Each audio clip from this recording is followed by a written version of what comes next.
আসসালামু আলাইকুম বন্ধুরা, এবি কিচেনে সকলকে সাদর আমন্ত্রণ। আবারও একটা নতুন রেসিপি নিয়ে আপনাদের কাছে হাজির হলাম। চলুন তাহলে রেসিপিটা শুরু করি। আজকে আমি তৈরি করে দেখাচ্ছি দীপাবলি স্পেশাল বালুশাহি মিষ্টি। মিষ্টির দোকানে যেমন তৈরি করে সেই রকম ঠিক একদম পারফেক্ট এবং সঠিক মাপসহ আমি আজকে তৈরি করব। তাই এখানে আমি 1 কাপ ময়দা নিয়েছি, আরও অর্ধেক কাপ নিলাম, মোট 1.5 কাপ ময়দা নিয়েছি। পরিমাণে 350 গ্রামের মতো 1 চিমটি লবণ দিলাম যাতে মিষ্টির ব্যালেন্সটা ঠিক থাকে। আর 1 চা চামচের 1 চামচ বেকিং পাউডার দিয়েছি আর 1 চিমটি বেকিং সোডা দিয়েছি, ওটা স্কিপ হয়ে গেছে। আর এখানে 4 চামচ ঘি দিচ্ছি। ঘিয়ের ময়ানটা একটু বেশি দিতে হবে, যদি ঘিটা না থাকে এর পরিবর্তে সাদা তেল দিলেও হবে, তা ঘি দিলে এর ফ্লেভারটা বেশি সুন্দর হয়।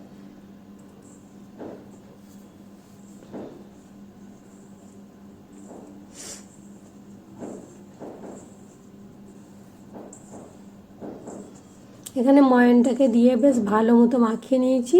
আর ঘিটা আর একটু লেগেছিল, আরও 2 চামচ আমি দিয়ে দিয়েছি, দিয়ে এরকম মানে যাতে মুঠো হয়, তাহলে বোঝা যাবে ময়ানটা বেশ ভালো মতো হয়ে গেছে।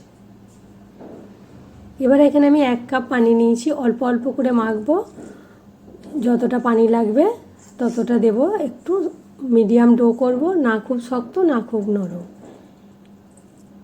অল্প অল্প করেই পানি দিতে হবে, কারণ পানিটা বেশি হয়ে গেলে নরম হয়ে যাবে ডোটা।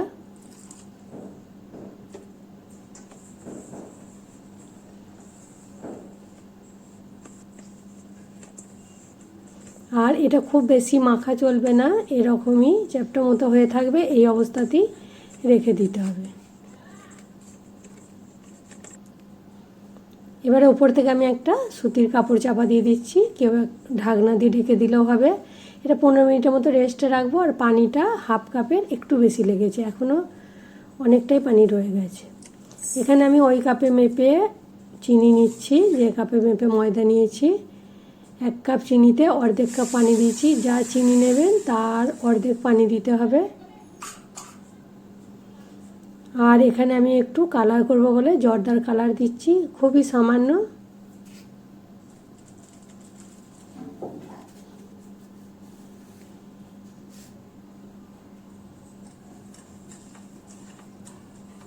এবারে কালারের পরিবর্তে যদি কারো বাড়িতে কেশর থাকে তাহলে দিলেও হবে, সেই রঙটা হালকা হবে।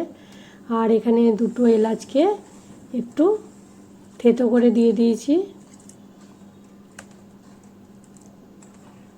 চিনিটা গলে যে ফুটে যাবে, 1 তার বা 2 তার করা যাবে না, সামান্য একটু চিটচিটে ভাব আসবে তখনই আমি গ্যাসটা বন্ধ করে দিচ্ছি। যেরকম চিটচিটে 1 তার হয়নি। চিনির শিরা বা রস হয়ে গেছে, এটাকে এবার ঢাকা দিয়ে রাখছি। আর এখানে আমার 15 মিনিট রেস্টে রাখা হয়ে গেছে। এবারে ময়দাটা একটু নরম হয়ে গেছে আরও।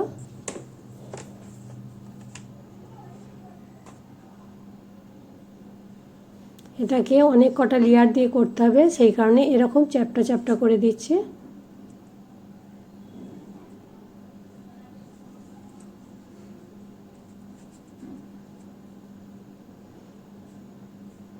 ছুরির সাহায্যে এইভাবে কেটে নিচ্ছি।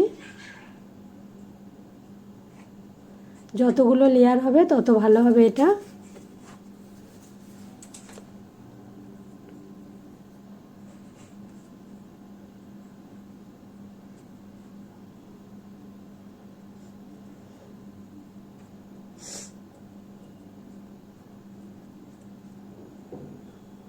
এইভাবে 4টে লেয়ারের পরে আবারও একটা লেয়ার দিতে হবে।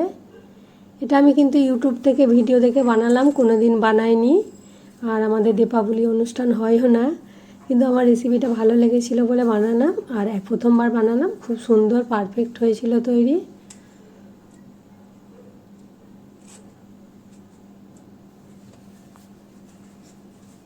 এইভাবে ভাগ করে করে অনেক কটা লেয়ারে তৈরি করতে হচ্ছে। আমার এটা দীপাবলি স্পেশাল মিষ্টি, তাহলে যাতে দীপাবলি অনুষ্ঠান আছে তাহলে ঝটপট আমার ভিডিওটা দেখে বানিয়ে নেন। যদি ভালো লেগে থাকে অবশ্যই ভিডিওতে একটা লাইক দেবেন আর কমেন্ট করে জানাবেন কেমন লেগেছে আমার রেসিপিটা। নতুন বন্ধু হলে অবশ্যই আমার চ্যানেলটা সাবস্ক্রাইব করার অনুরোধ রইল। এবারে এটাকে নিয়ে পিস পিস করে কেটে নেব।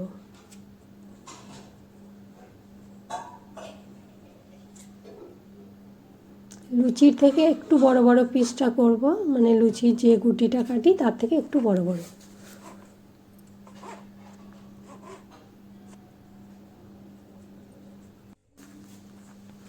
এটা কিন্তু বেশি গোল করব না, হাতে করে একটু গোল করে নিচ্ছি, দিয়ে আর আঙুলের সঙ্গে একটা আঙুল ভরে ছিদ্র করে দিচ্ছি। যদি একটা কাঠি দিয়ে করা হয় তাহলেও হবে, আমি এখানে আঙুল দিয়ে ছিদ্রটা করে দিচ্ছি। এইভাবে প্রত্যেকটা লেচিকে এইভাবেই হাতে করে একটু গোল পাকিয়ে নেব আর আঙুলের সাহায্যে একটু ছিদ্র করে দেব।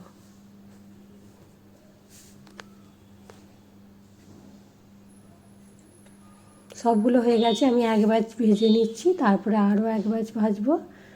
তেলটা চাপিয়ে দিয়েছি কড়াতে, তেলটা কিন্তু খুব ভালোভাবে গরম হবে না, হালকা গরমে করতে হবে।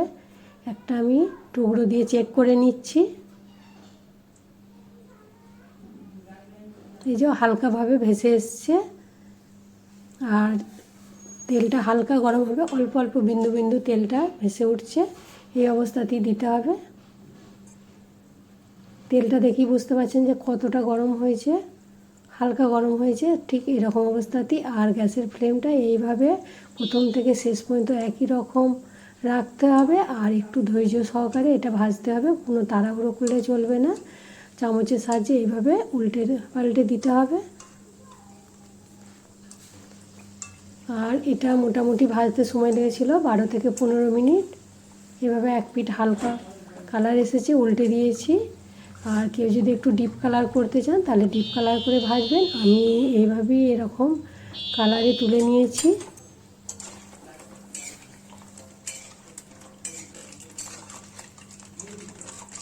তেলটা ঝরিয়ে নিয়ে চিনির রসের মধ্যে দিয়ে দিচ্ছি। চিনির রসটা কিন্তু হালকা গরম থাকতে হবে। এইভাবে উল্টে পাল্টে ঢাকা দিয়ে আধ ঘন্টার মতো রেখে দেব।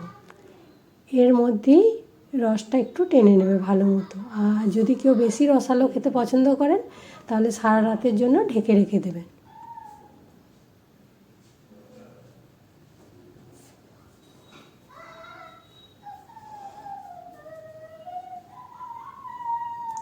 হয়ে গেল আমার মিষ্টি, দীপাবলি স্পেশাল বালুশাহি মিষ্টি। প্রথমবার বানালাম, এত সুন্দর হয়েছিল কি বলবো। দেখতে যত সুন্দর হয়েছে খেতে কিন্তু লোভনীয় টেস্ট হয়েছিল। আর দেখি আমার ভিডিওটা ভালো লেগেছিল, সেই কারণে আমি বানালাম। প্রথমবার বানিয়ে পারফেক্ট তৈরি হয়েছিল। তাহলে ঝটপট আমার রেসিপিটা ভালো লাগলে একটা লাইক দিয়ে দেন আর কমেন্ট করে জানান কেমন লেগেছে। আজকে এই পর্যন্ত, আবার অন্য রেসিপিতে সবার সাথে দেখা হবে।